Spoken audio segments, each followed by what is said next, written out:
और दोस्तों यकीन मानिए, आप जो भी अभी क्वेश्चन को बनाने वाले हो, हूबहू क्वेश्चन आपके बोर्ड एग्जाम में आपको देखने के लिए मिलेगा। तो इस क्लास को जो है आप हल्के में नहीं लीजिएगा। आप जिस भी टीचर के पास पढ़ते हैं पढ़ते रहिए, लेकिन जो भी मैं क्वेश्चन करवाऊंगा उस क्वेश्चन को कम से कम आपको एक बार देख लेना है। नमस्कार दोस्तों, आपका मैथ का साथी फिर से वापस आ गया है, जो मैथ को सरल और मजेदार बनाता है और प्रत्येक सवाल के पीछे छिपे हर एक वो कंसेप्ट बताता है जो आप लोगों के लिए जरूरी होता है। हम लोग जो है इस क्लास को शुरू करते हैं। ये क्लास आपका जो है क्लास 10th का और मैथ जो है उस तीसरा चैप्टर होगा, दो चर वाले रैखिक समीकरण।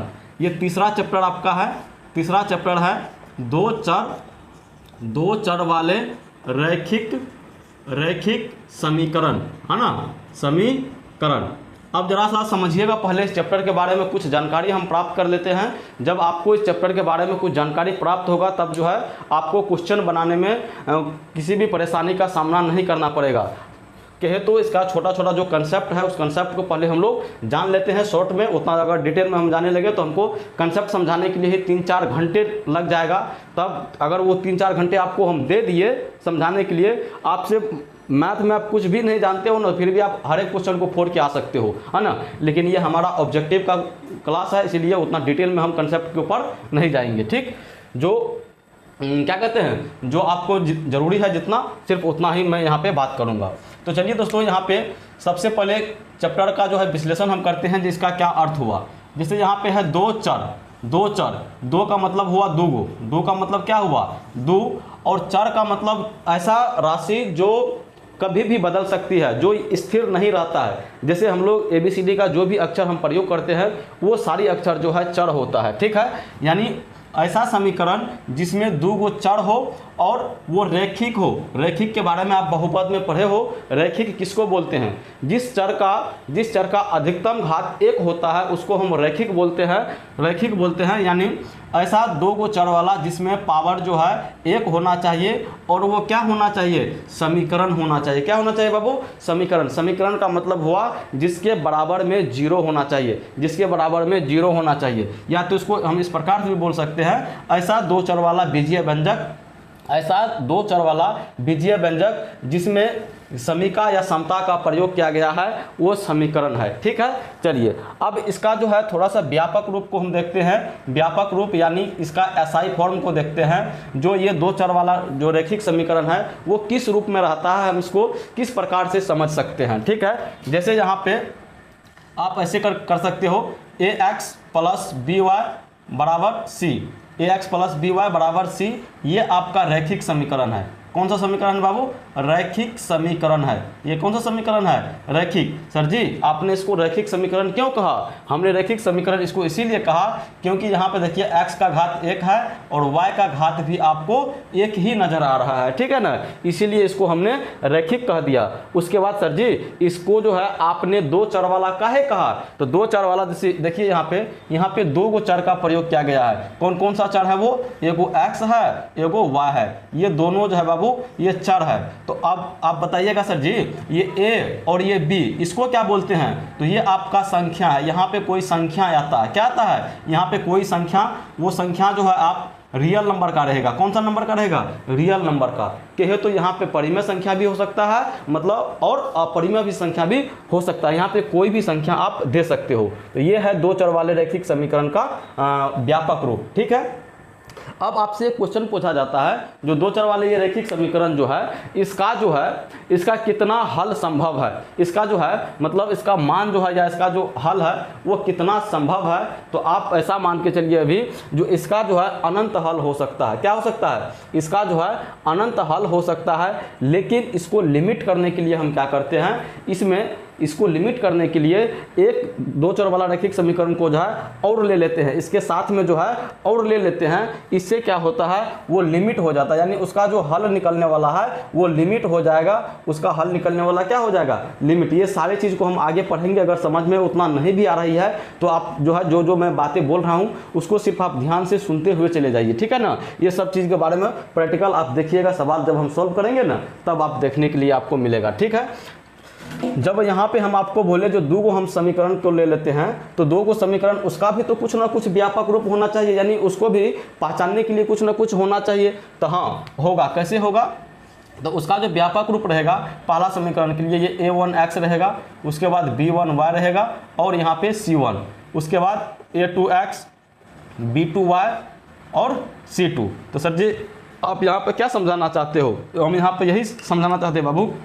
यहाँ पर देखिए, यहाँ पर एक्स वाई है, इसमें भी दो गोचर का प्रयोग किया गया है, यहाँ पर एक्स वाई है, इसमें भी दो गोचर का प्रयोग किया गया है। अब यहाँ पे a1, सबसे पहले तो बहुपद में आप ये पढ़े थे, जो पहले वाला है उसको ए बोलते हैं, उसके बाद वाला को बी बोलते हैं, उसके बाद वाला को सी बोलते हैं, या उस आगे हम जाएंगे तो उसके बाद वाला को डी बोलेंगे। इसी प्रकार से आगे बढ़ते हुए बहुपद में आपने पढ़ा है इस चीज़ को।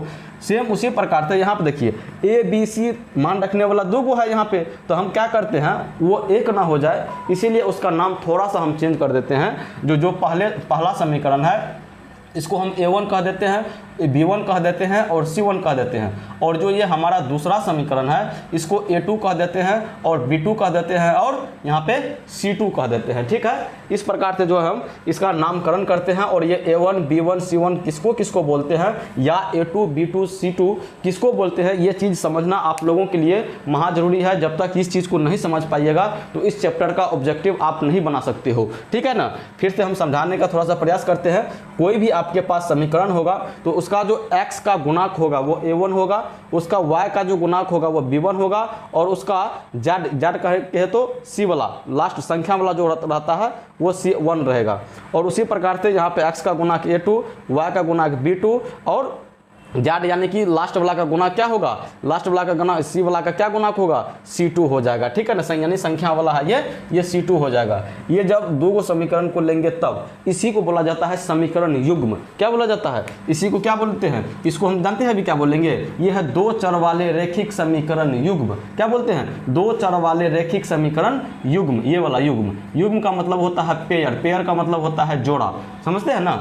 इसमें हम जो है दो गो ले लिए, इसमें हम क्या किए हैं, दो गो। हम पेयर में युग्म में काहे लिए, काहे कि इसके जो है हल को लिमिट करना था, इसीलिए। अगर हम सिंगल का बात करें तो इसका अनंत हल होगा। और सिंगल रैखिक समीकरण, दो चर वाले रैखिक समीकरण का व्यापक रूप क्या होता है, तो ax प्लस by बराबर c। ये समीकरण आपका दो चर वाले रैखिक समीकरण है। मेरे ख्याल से आप जो है इतना सारी चीज़ों को जो है अभी समझ गए होंगे। ठीक है, अब चलिए थोड़ा सा मैं आगे बढ़ने का यहाँ पे प्रयास करता हूँ और यहाँ पे जो है हल के बारे में थोड़ा सा समझा देता हूं।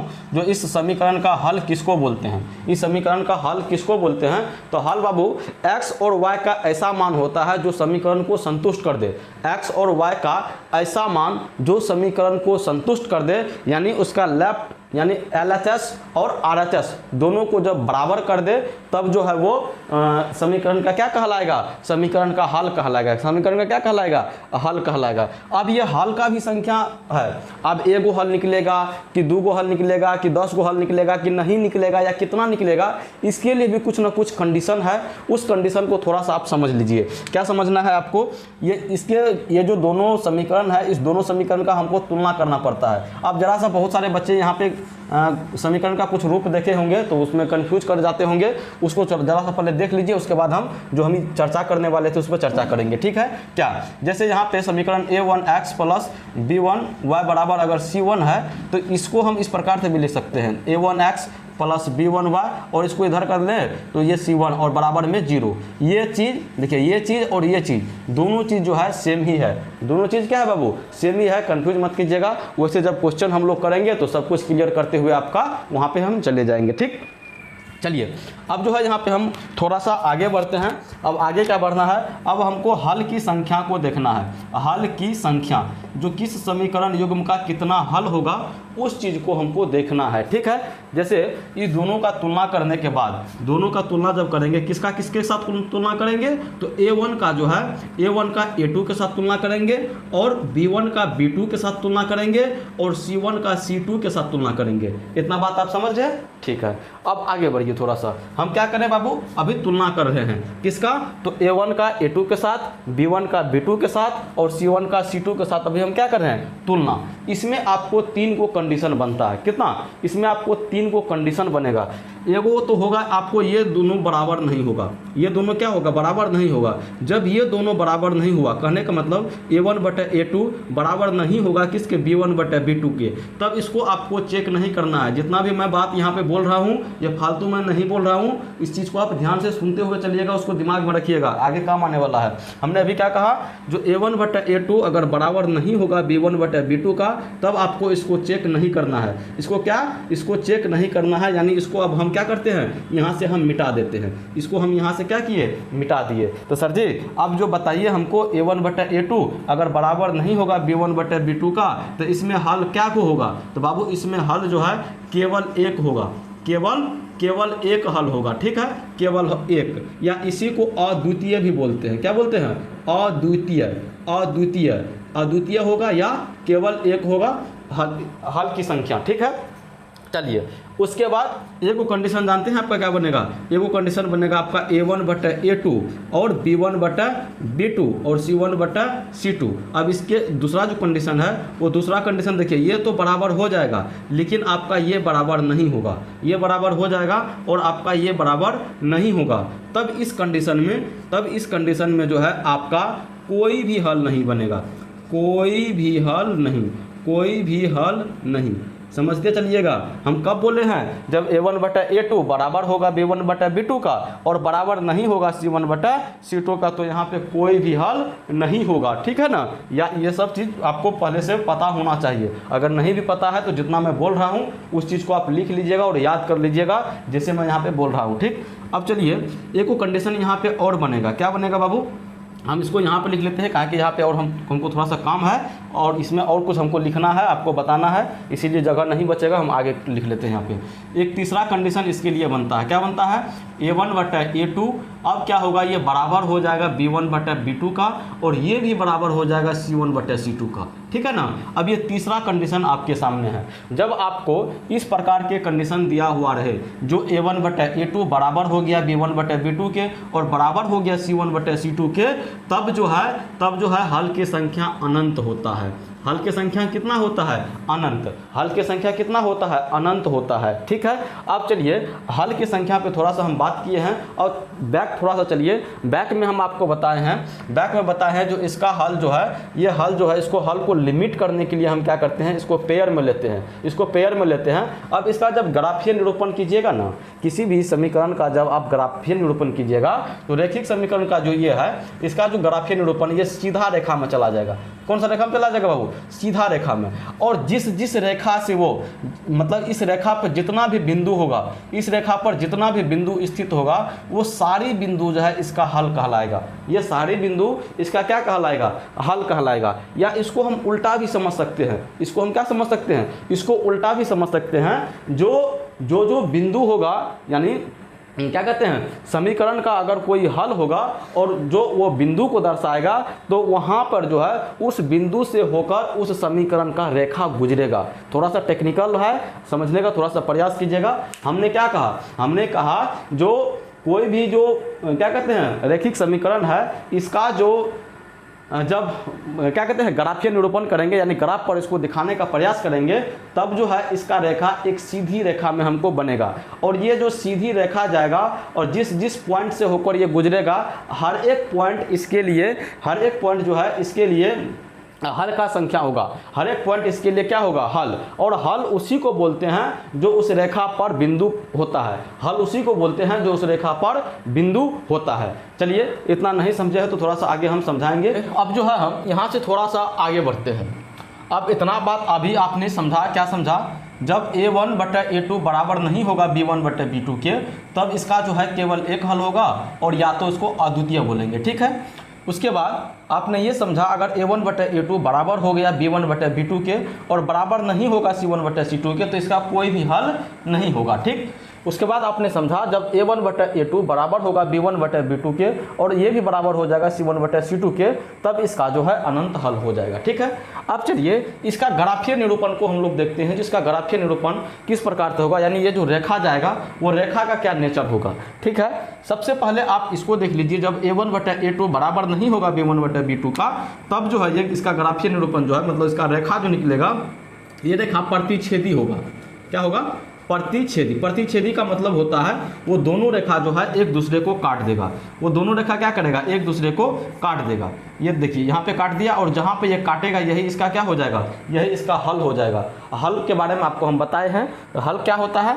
जो किसी भी रैखिक समीकरण जो है ये इसका x और y का ऐसा मान जो समीकरण को संतुष्ट कर दे, उस समीकरण का वो हल कहलाता है। ठीक है, चलिए इतना बात आप समझ गए। इसके लिए प्रतिच्छेदी होगा और इसके लिए क्या होगा? देखिए जब इस प्रकार की कंडीशन बन जाता है, इसमें कोई हल नहीं, मतलब वो दोनों रेखा जो है एक दूसरे को कभी काटवे नहीं करेगा, कभी नहीं काटेगा। इसका मतलब तभी वो नहीं काट पाएगा जब वो रेखा समांतर निकलेगा। क्या निकलेगा बाबू? समांतर। यानी कि इसका ग्राफ अगर बनाने की कोशिश करे तो ग्राफ जो है इसका, ये रेखा समांतर रूप से निकल जाएगा। किस रूप से निकल जाएगा? समांतर रूप से। ये ऊपर चले जाएगा, उधर ये नीचे चले जाएगा। यानी ऐसा कोई भी बिंदु इसको नहीं मिलेगा जहां पे ये एक दूसरे को प्रतिच्छेद करे, और जब प्रतिच्छेद नहीं करेगा तो इसका हल भी नहीं निकलेगा। ठीक है, चलिए समांतर। और जब इस प्रकार का कंडीशन आ जाए तो यहाँ पे आपने क्या समझा? यहाँ पे इसका हल जो है अनंत होगा।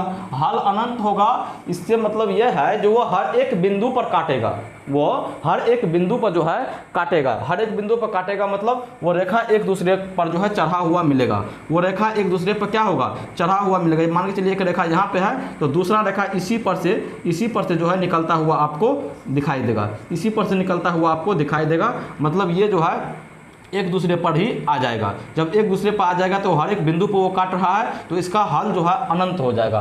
हल क्या हुआ? अनंत। और ये रेखा जो है इसको हम क्या बोलेंगे? संपाती बोलेंगे। रेखा कैसा निकल गया? रेखा निकल गया संपाती। रेखा किस प्रकार से निकल गया? संपाती। उसके बाद एक आता है आपको संगत और असंगत। संगत और असंगत, ये दोनों को समझिए, समझने का थोड़ा सा प्रयास कीजिए। संगत क्या होता है और असंगत क्या होता है? संगत, जिसका हल निकलना संभव है उसको संगत बोलेंगे, और जिसका हल निकलना संभव नहीं है उसको हम लोग असंगत बोलेंगे।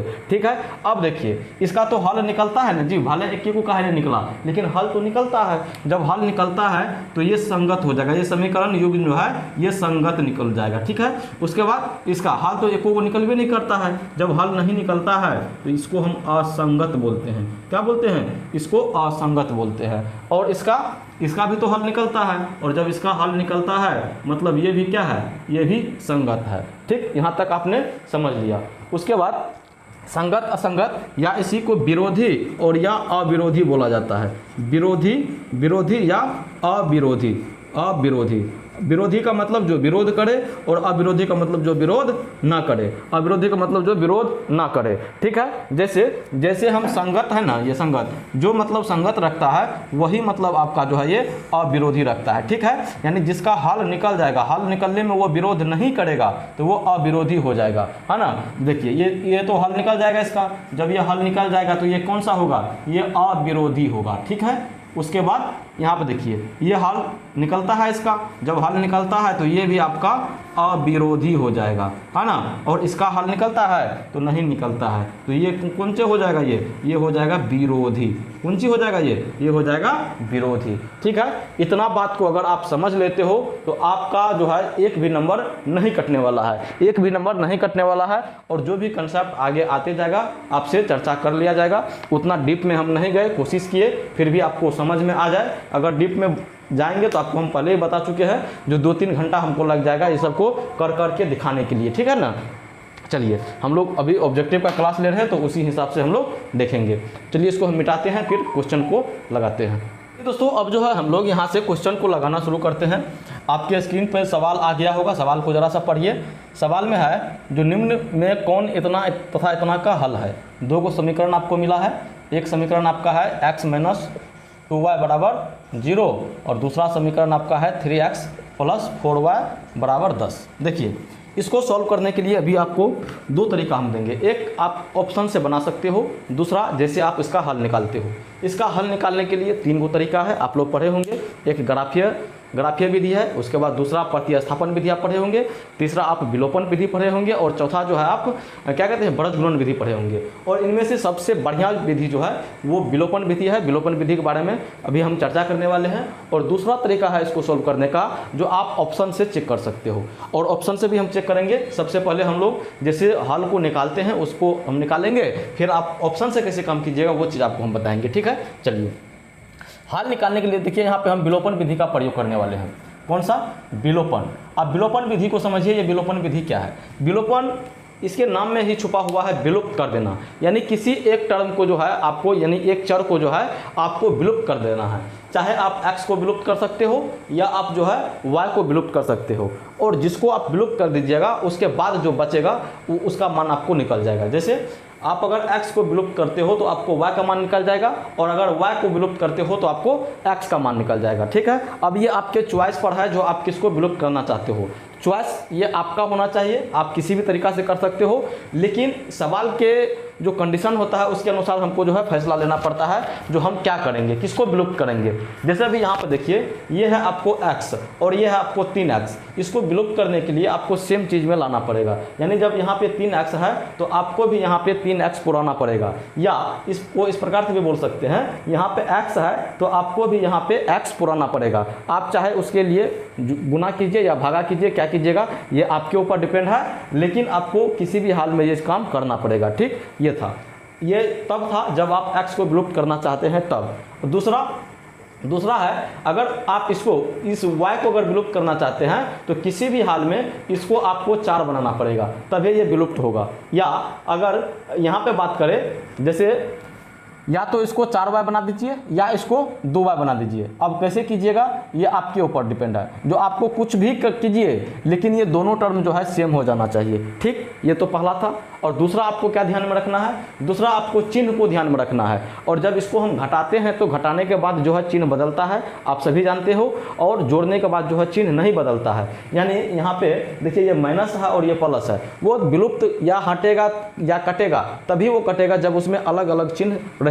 जब वो अलग अलग, जैसे हम आपको बोले जो -5 और +5 इसको जोड़ने पर कितना होगा, तो आप बोलिएगा सर जी ये माइनस और प्लस ये दोनों तो मिलकर 0 हो जाएगा। तो ये आप क्या देखिए यहाँ पे 5 विलुप्त हो गया। कब विलुप्त हो गया?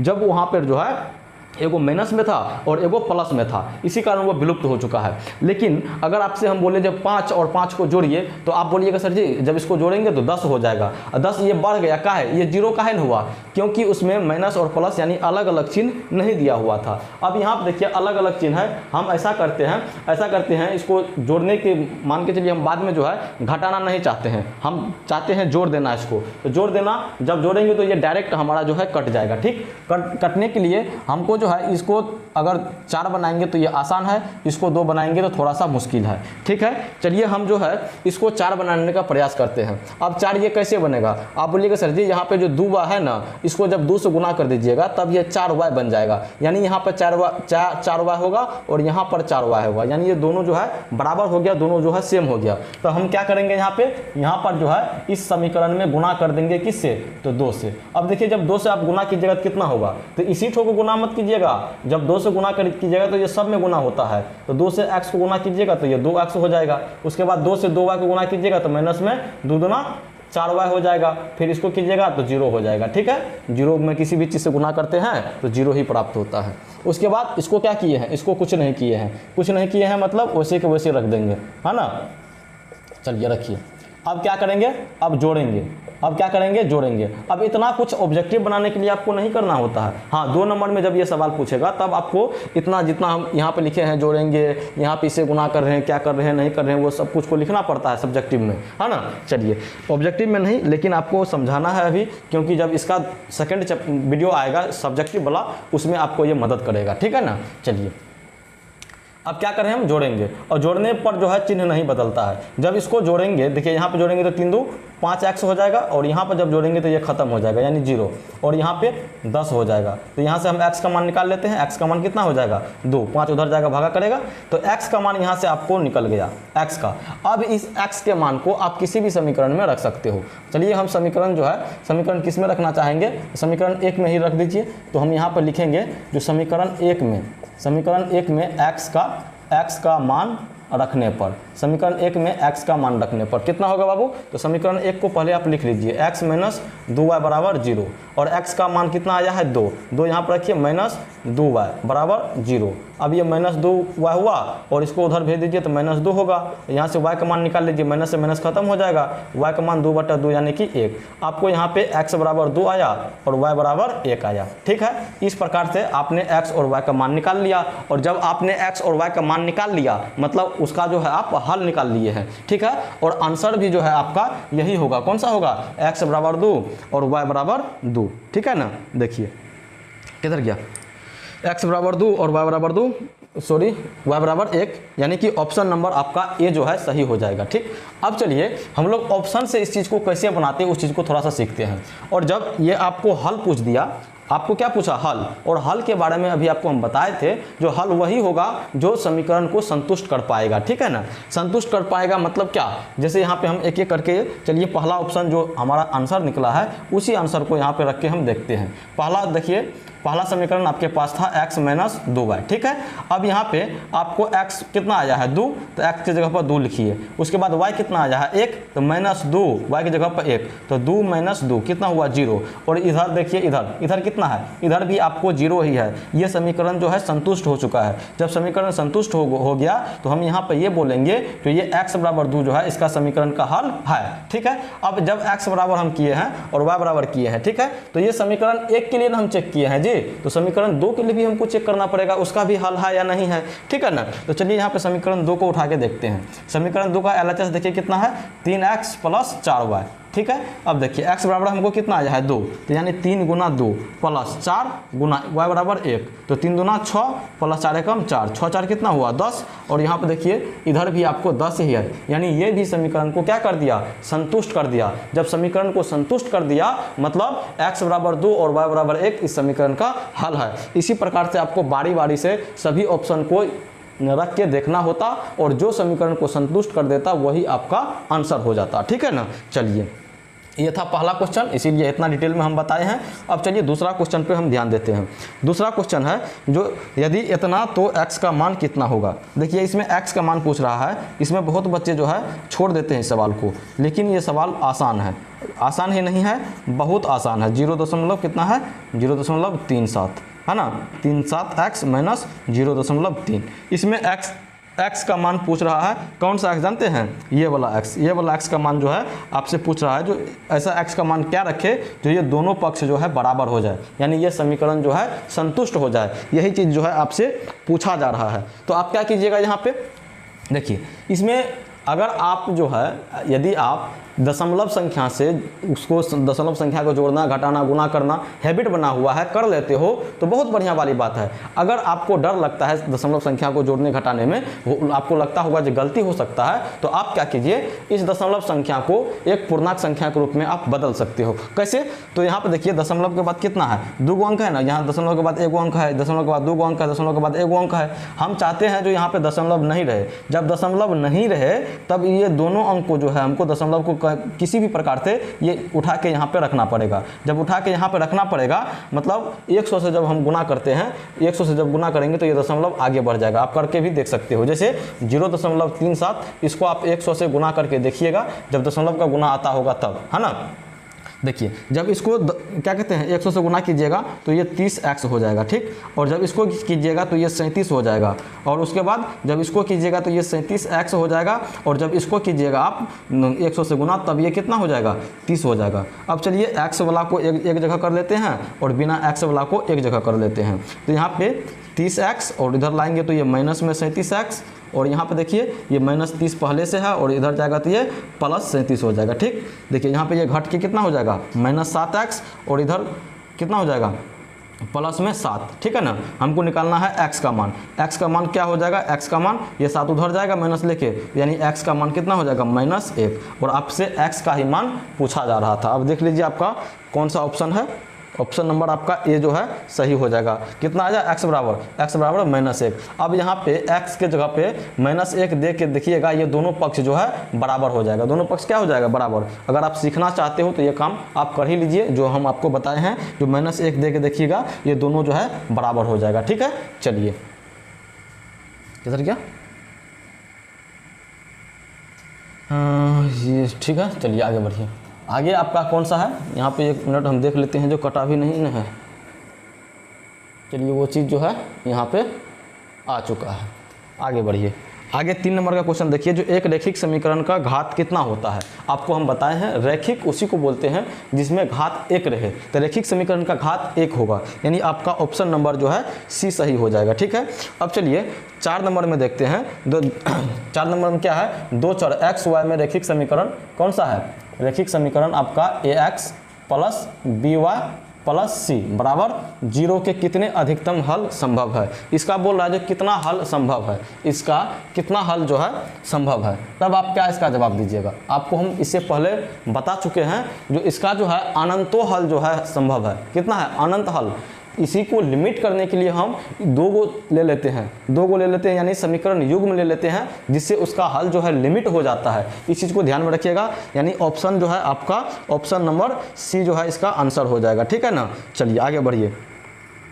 यदि 2 चर में 2 रैखिक समीकरण के आलेख प्रतिच्छेदी रेखा हो तो हलों की संख्या कितनी होगी। बोला जो प्रतिच्छेदी है, प्रतिच्छेदी के लिए हल की संख्या कितना है, आपको हम बताए थे ना जी। आपको क्या बताए थे आपको हम बताए थे, जब a1/a2 बराबर नहीं होगा b1/b2 का, तब इसका रेखा जो है प्रतिच्छेदी हो जाएगा। और जब प्रतिच्छेदी हो गया तो इसका केवल एक हल बनेगा। कितना हल बनेगा, केवल एक हल बनेगा, यानी कि आपका ऑप्शन नंबर ए सही हो जाएगा, सिर्फ एक, ठीक है ना। चलिए आगे बढ़िए। 6 नंबर का क्वेश्चन है आपका, जो यदि इतना और इतना तो x और y का मान, x और y का मान, इसका मतलब यही हुआ जो आपसे हल पूछना चाह रहा है। इसका जो है हल कितना है, तो 3x - 5y बराबर 0, ये पहला समीकरण। दूसरा समीकरण है आपका 9x + 15y बराबर 0, ठीक है ना।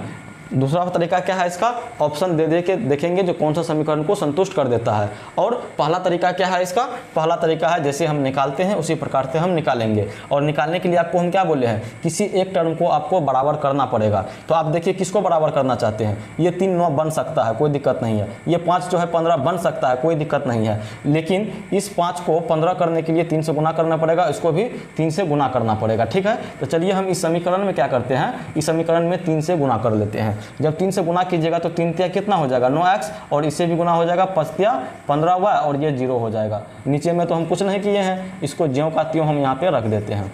अब हम क्या करेंगे, यहाँ पे इसको जोड़ लेंगे। जब जोड़िएगा तो ये प्लस माइनस वाला खत्म हो जाएगा। और यहाँ पे 9 9 कितना हो गया 18, और 0 0 जोड़िएगा तो 0। x का मान हमको निकालना है, तो 0 बटा कितना हो जाएगा 18, और 0 में किसी भी संख्या से हम भागा लगाते हैं तो वो हमारा 0 होता है। यानी आपको यहाँ पे x बराबर कितना आ गया 0। अब आपको y का मान निकालना है, तो y के मान निकालने के लिए इस x के मान को किसी भी समीकरण में आप रख सकते हो, कोई भी आप उठा के ले लीजिए। 3x - 5y बराबर 0, ठीक है। पहला समीकरण हम लिए हैं। अब इसमें x की जगह पर आप 0 रखिए, x की जगह पर 0 रखिएगा तो ये 3 गुना 0 0 हो गया। अब 5y बराबर 0, ये तो 0 हो गया। अब देखिए यहाँ पे हमको y के मान निकालना है, तो y बराबर कितना हो जाएगा 0 - 5 यानी 0। तो आपको x बराबर भी 0 आ गया और y बराबर भी 0 ही आ गया, यानी ऑप्शन नंबर आपका जो है बी सही हो जाएगा, ठीक है। चलिए 7 नंबर का एक बार क्वेश्चन देखिए। 7 नंबर में क्वेश्चन है, जो रैखिक समीकरण युग्म 2x - 3y उतना और उतना के कितने हल है। देखिए कितने हल, 2x - 3y + 2 बराबर कितना 0। उसके बाद 6x - 9y + 5 बराबर 0। इसका बोल रहा है जो कितने हल है। यहाँ पे एक चीज़ हम आपको बताना चाहेंगे, जो हम अभी बोलेंगे वो चीज़ को ज़रा सा आप जो है ध्यान में रखिएगा। क्या ध्यान में रखिएगा, जब आप इस चीज़ को सीख गए, यहाँ पे जो हम बोलेंगे अभी, अगर उस चीज़ को थोड़ा सा अमल कर लिए और जो इस प्रकार से सवाल आएगा और मेरा बात आपको याद आ जाएगा, तो ये इस टाइप का जितना भी क्वेश्चन बनेगा सभी का जो है आप सही जवाब देके आ जाइएगा, ठीक है। अब ज़रा इसका ऑप्शन पे आप ध्यान दीजिए, ऑप्शन किस प्रकार से पूछा है। सबसे पहले तो क्वेश्चन बोल रहा है जो कितने हल है। हल कितने हैं? ऑप्शन आपका है जो कोई हल नहीं, अनगिनत हल, या इनमें से कोई नहीं, और कितना है जी ए, और ए नंबर का ऑप्शन है एक और केवल एक हल।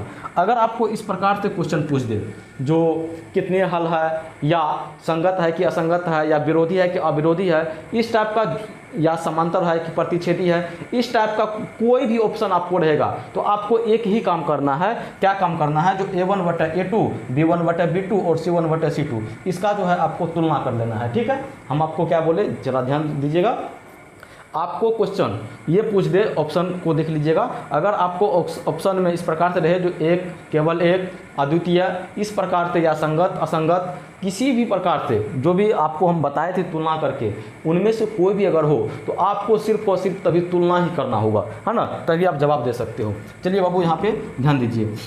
हम क्या करते हैं, पहले तुलना कर लेते हैं। तो तुलना पहले A1/A2 के साथ करेंगे। तो A1 देखिए कितना है, A1 यानी इसका गुणांक जो होगा, ये 2 जो है A1 है। उसके बाद A2 कौन है, ये इसका गुणांक देखिए कितना है 6। तो 2 द्वितीय कितना हुआ 6, यानी ये 1/3 हो गया। ठीक है, अब देखिए यहाँ पे देखिए, अब ए वाला कर लिए हैं, अब बी वाला देखिए B1/B2। ठीक है, अब देखिए B1 कितना लीजिएगा आप, ये y का गुणांक है B1, ये 3 है, लेकिन चिन्ह के साथ आपको उठाना है। तो कितना हुआ -3। और B2 देखिए, B2 कितना है, B2 आपका है -9।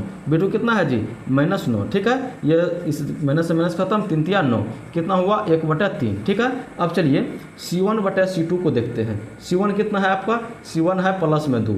उसके बाद C2 कितना है 5, ये 2/5। अभी आप क्या देखिए यहाँ पे, ये A1/A2 जो है बराबर है कितना के, B1/B2 के, लेकिन ये बराबर नहीं है कितना के, C1/C2 के।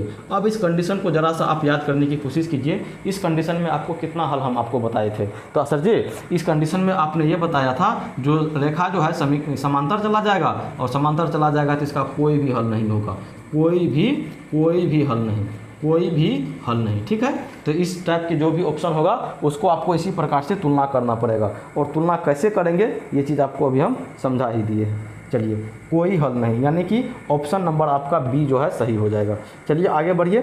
आगे आपका 8 नंबर का सवाल है। 8 नंबर को जरा सा देखिए, 8 नंबर में क्या है। ठीक है, यदि 2x, यदि किधर गया 2x अतना और अतना, तो मतलब अब ऑप्शन पे हमको नज़र डालना है। ऑप्शन क्या है, तो ऑप्शन आपको x और y का मान दिया हुआ है।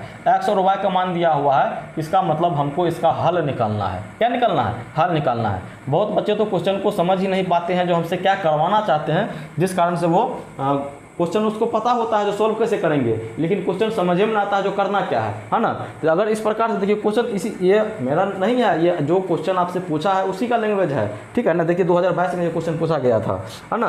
देखिए इतना और इतना का हल, तो हल निकालने के लिए हम क्या करेंगे, सबसे पहला तरीका क्या है, इसको जैसे हम हल निकालते हैं उसी प्रकार से हल निकाल लेंगे। और दूसरा तरीका क्या है हमारा, दूसरा तरीका है इसको जो है क्या कहते हैं, ऑप्शन का जो है हेल्प लेके हम कर सकते हैं। चलिए अभी तक जो है, अभी तक हमने ऑप्शन का हेल्प लेके बनाया है। अभी तक हमने क्या किया है, ऑप्शन का हेल्प लेके बनाया है।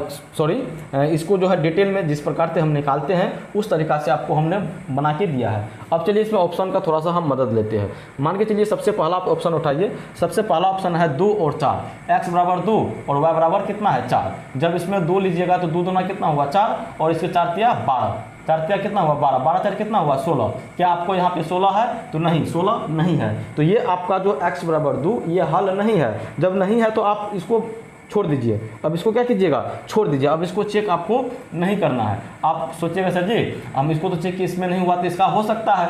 अरे भैया, जो दोनों को संतुष्ट करेगा वही होगा हल उसका। जब इसको संतुष्ट केबे ने किया है तो इसको संतुष्ट करा के आप क्या कीजिएगा, टाइम का जो है इसमें बर्बादी आपका हो जाएगा। अगर एक का नहीं हुआ तो उसको छोड़ देंगे। चलिए ऑप्शन ए हमारा काम नहीं किया। अब ऑप्शन बी को जरा सा आप चेक कीजिए। ऑप्शन बी को x बराबर -2 और y बराबर -5। तो x बराबर हम क्या रखेंगे, -2 रखेंगे। जब x बराबर -2 रखिएगा तो ये -4 हो जाएगा गुणा करने के बाद। उसके बाद यहाँ पे y बराबर -5 है, तो -5 यानी -5 15, और 15 4 कितना होता है, माइनस में 19। क्या आपको यहाँ पे माइनस में 19 है, तो सर जी नहीं है। तो ये ऑप्शन बी भी आपका काम नहीं करेगा। अब चलिए ऑप्शन सी पर देखते हैं। ऑप्शन सी क्या है, x बराबर -3 और y बराबर 1। तो x बराबर -3, तो 3 का 3 3 दूना 6, -6 हो गया। और y बराबर कितना है 1, तो 3 एकम 3 प्लस में 3। अब इसको कीजिएगा तो कितना हो जाएगा -3। क्या आपको ये -3 है? तो नहीं है, यानी ये ऑप्शन भी आपका नहीं होगा, ये ऑप्शन भी आपका सही नहीं है। अब चलिए x बराबर -2 है और y बराबर 5 है, ऑप्शन डी में देखिए, ऑप्शन डी में क्या है, x बराबर -2। चलिए -2 दीजिए, तो -2 दीजिएगा तो 2 दूना 4, माइनस में 4, फिर y बराबर आपको 5 है, तो 5 का 5 कितना हुआ, प्लस में 15। जब इसको आप सॉल्व कीजिएगा तो कितना होगा, ये आपका 11 हो जाएगा, और आपका यहाँ पर भी जो है 11 ही है, यानी ये जो है समीकरण का हल है। और यहाँ पे जब ये हल है तो यहाँ पे आपको ये वाला भी चेक करना पड़ेगा, इसको भी चेक करना पड़ेगा। हम यहाँ पे नहीं चेक करेंगे, बोलिए काहे नहीं करेंगे, काहे कि ऊपर का कोई भी जो ऑप्शन है वो इस समीकरण को संतुष्ट नहीं कर पाया था। इसका मतलब ऊपर का तीनों वो समीकरण का हल नहीं है, जो बचा है वही हमारा हल होगा, ठीक है ना। इसीलिए हम ऑप्शन को चेक नहीं करेंगे। आप चाहो तो इसको जो है चेक करके देख सकते हो, ठीक। चलिए उसके बाद अब जो है मान के चलिए ऑप्शन से हम नहीं किए, हम चाहेंगे जो इसको निकालना, हम क्या चाहेंगे, इसको हम जिस प्रकार से हल निकालते हैं उसी प्रकार से जो है इसको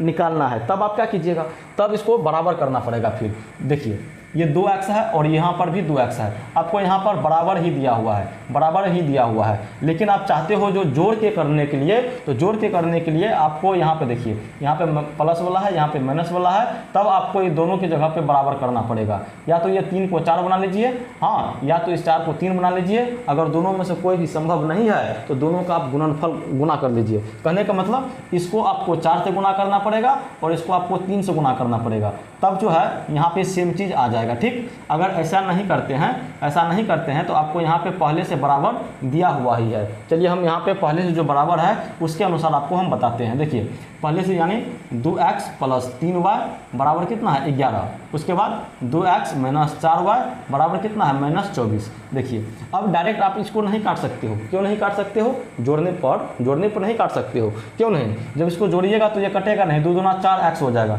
इसको कटाने के लिए हमको घटाना पड़ेगा। जैसे यहाँ पे हम लिखे थे ना जोड़ने पर, तो यहाँ पे आपको लिखना पड़ेगा घटाने पर। जब घटाते हैं तो इसका चिन्ह जो है बदल जाता है नीचे वाला का, तो ये प्लस वाला है तो ये हो जाएगा माइनस वाला, ये माइनस है तो ये हो जाएगा प्लस, ये माइनस है ये हो जाएगा प्लस। अब देखिए ये दोनों का अलग अलग चिन्ह हो गया, तो ये खत्म। अब यहाँ पे प्लस हो गया, 4 3 7y। और यहाँ पे देखिए क्या कहते हैं, 11 में से 24 में से यहाँ पे ये भी प्लस और ये भी प्लस, यानी दोनों जुट जाएगा। 30 20 10 30, 30 5 कितना हो जाएगा, 35। तो y बराबर 7 को उधर भेज दीजिए, 5 कितना हुआ, y बराबर 5। जब आपको y बराबर 5 निकल गया, y बराबर कितना निकल गया, 5, तो y का मान जो है आप किसी भी समीकरण में रख सकते हो। चलिए हम समीकरण इसी में रख देते हैं, ठीक है ना। 2x + 3y बराबर कितना हुआ, 11, है ना। y बराबर आपको आया है 5, तो 2x + 5 गुना 3 बराबर 11। तो 2x बराबर कितना, 11 - 5 × 15। तो 2x बराबर यहाँ पे -4 और x बराबर -4/2, तो कितना हो जाएगा, -2। यानी x बराबर -2 और y बराबर 5। और आपका जो है देखिए ऑप्शन नंबर जो डी था सेम यही चीज़ था। तो आप जो भी आपको तरीका आसान लगे वही काम आप कर सकते हो, ठीक। चलिए 9 नंबर का चलिए क्वेश्चन देखते हैं। 9 नंबर में है जो दो रैखिक समीकरण के लेखा चित्र यदि समपाती रेखा है तो उनके कितने हल होंगे। समपति है ना। समपाती कब बोले थे, जब रेखा पर रेखा चढ़ जाए तो वो समपाती है और उसका अनंत हल होता है। कितना होता है जी, अनंत हल। अब ऑप्शन देखिए, ऑप्शन नंबर सी में आपको अनगिनत हल लिखा हुआ है, यानी ऑप्शन सी ही जो है आपका आंसर हो जाएगा, ठीक है। चलिए 10 नंबर के क्वेश्चन बनाने से पहले अगर अभी तक आपने लाइक नहीं किया है तो वीडियो को लाइक जरूर कर दीजिएगा और अपने किसी भी 3 गो दोस्त को जो है क्लास के बारे में बताना है। जो साइको सर जो है यहाँ पे ऑब्जेक्टिव का जो है क्लास देते हैं और सब्जेक्टिव 2 नंबर का क्लास देते हैं। और दोस्तों मेरा आपसे वादा है, अगर मेरा हर एक क्लास आप देख लिए तो 2025 का जो बोर्ड एग्जाम होगा उसमें आप 90 नंबर के आसपास ला सकते हो, चाहे आप कमज़ोर क्यों नहीं हो, है ना। चलिए आगे देख लीजिए 10 नंबर का